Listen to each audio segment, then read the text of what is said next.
Chicken na kulay yellow naman po tayo, bukod po sa masarap na ay healthy pa. Kaya po healthy dahil po sa taglay na vitamins and minerals ng broccoli na kulay purple at broccoli na kulay green, pati na rin po ang mushroom at pati na rin po ang carrot. Healthy way po ang ginawa ko ditong pagluluto, wala na pong gisa-gisa para po hindi mag-cause ng inflammation. Pinakuluan ko lang po ito sa tubig na may asin.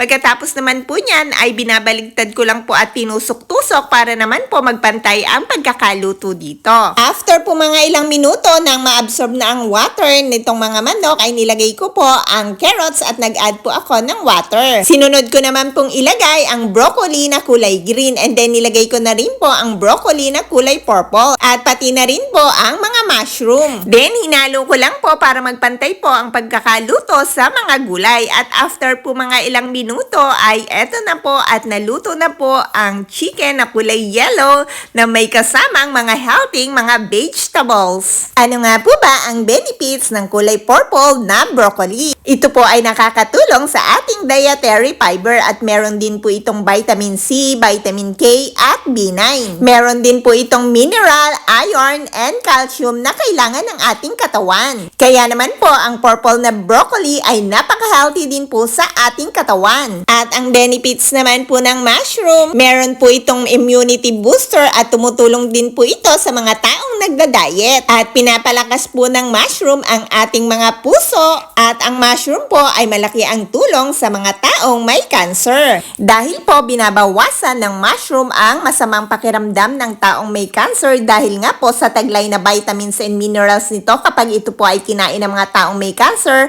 ay binuboost po ang mga immune system. At pati na rin po ang mga taong walang cancer ay napakaganda po ng mushroom sa katawan para din po maboost ang ating mga immune system at makaiwas po tayo sa napakaraming sakit. Dahil nga po sa mga benefits na taglay ng mushroom, sa ganung paraan po ang buhay ng may cancer ay pahahabain. Kaya naman po ang mushroom po ay napaka-healthy din po sa katawan at kahit nga po walang cancer, ito po ay napakaganda sa ating katawan. Kaya naman po kung may mushroom po kayo sa lugar nyo at broccoli, ugaliin nyo rin pong kumain ng mga yan dahil po malaki ang tulong sa katawan. Sa dami po ng vitamins and minerals na makukuha natin dyan ay talaga pong pasisiglahin ang ating mga katawan.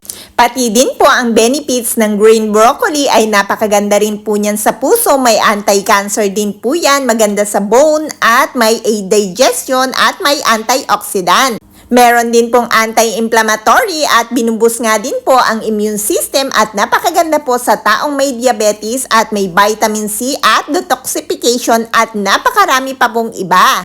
At ang carrots benefits naman po, may fiber din po ang carrots at tumutulong po iyan makontrol ang blood sugar level at meron din po iyang vitamin A and beta-carotene na kailangan ng ating katawan at can lower your diabetes risk. At ini-straighten po nito ang ating mga bone at meron din po yung calcium, vitamin K which is important for our bone health. Kaya po ugaliin po natin laging kumain ng gulay. Isama po natin ang gulay sa ating everyday na pagkain. So sana po ay may natutunan kayo. Always remember, eat enough and nutritious.